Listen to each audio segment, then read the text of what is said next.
One of them is Senator Frank Drilon. In an interview, he arrogantly mentioned, among others, that oligarchs need not be rich. Then he linked the anti-dynasty system with oligarchy, and the topic was my daughter and son.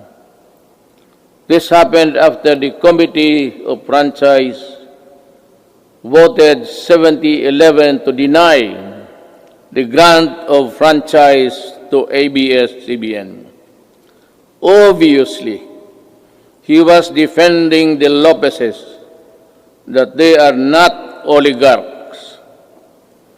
Great wealth enables economic elites and corporations to influence public policy to their advantage.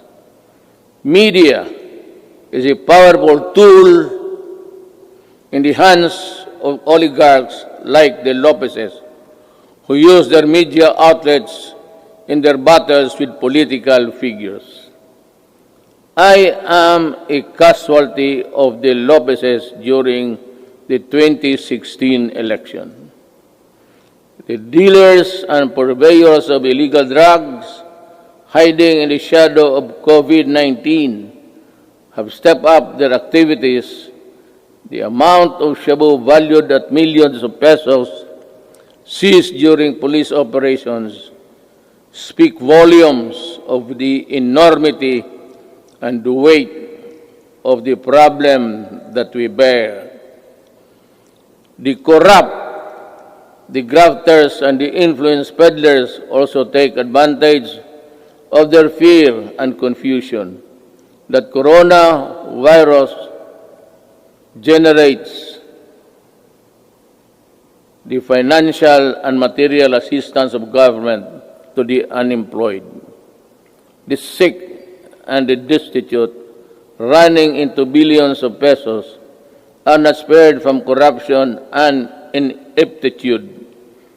Even the donations for well-meaning private persons are schemed before reaching their intended beneficiaries. It is like snatching food from the mouths of the babes. The profiteers, overpricers, and the corrupt felons must be laughing while they stash their dirty monies, but not for long. They cannot outrun the long arm of the law. In these regards, the words of former President Ramon Magsaysay ring fresh and relevant today as the day they were said decades ago. He said, "We need men of integrity and faith like Rizal and Del Pilar, men of action like Bonifacio, men of inflexible patriotism like Mabini. We need their zeal,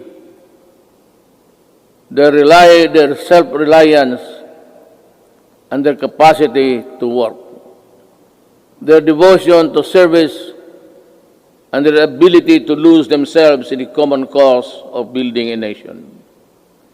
If we allow greed and self-interest and ambition to rule us, then, as stated by one prominent physician, we will be left with nothing better than the lesser evil instead of the greater good."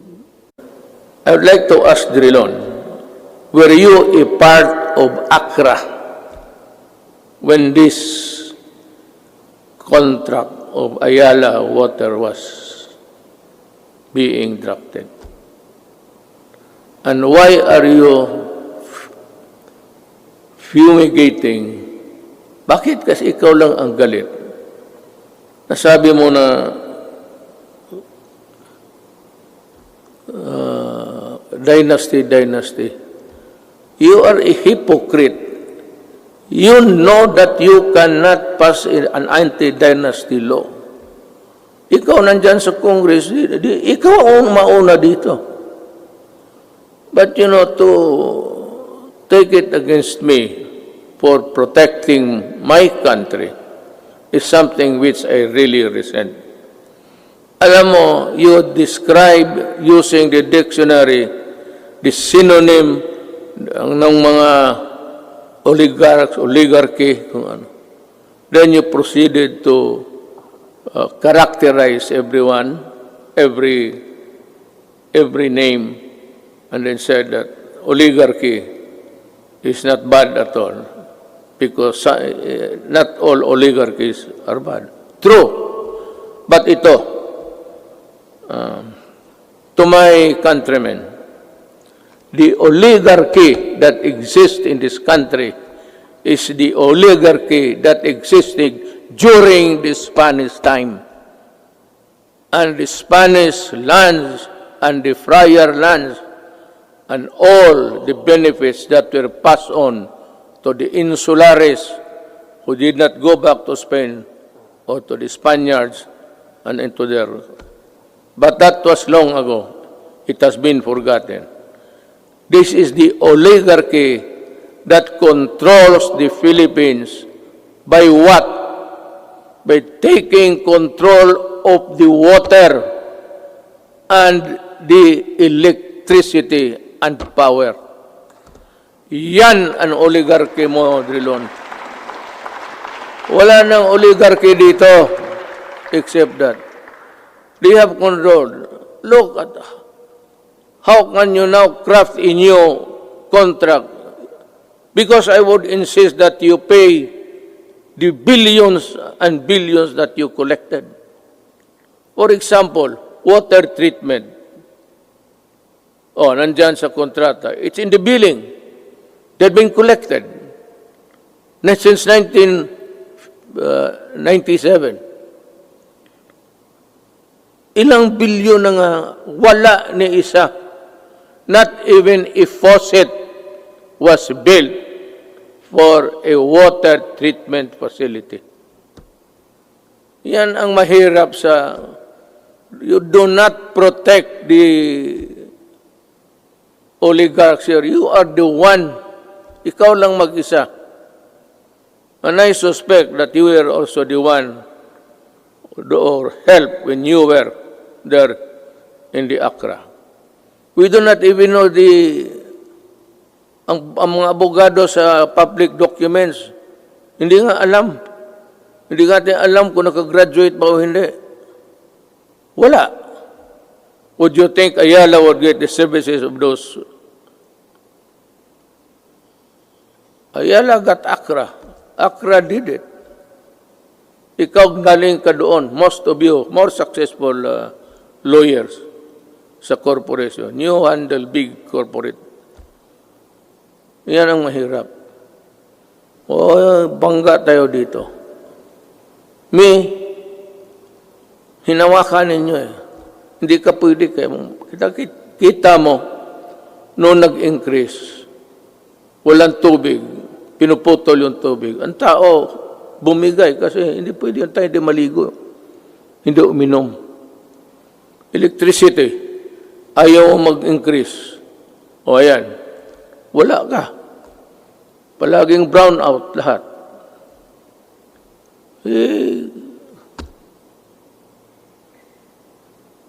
I'm sorry, but I have to say this to you. I do not like it. It's not the time for it. But since it is the time for the SONA, for people to know and people to really get the facts, then, and the right of the people to be heard. Tayo na naman ang tao magsano. Hinawakan ninyo yung tubig, pati electricity. Yun ang oligarchy. Kaya ako sinabi ko noong kumpanya, corruption is not here. Yung mga customs, maliit yan. It's there upstairs. And I was really,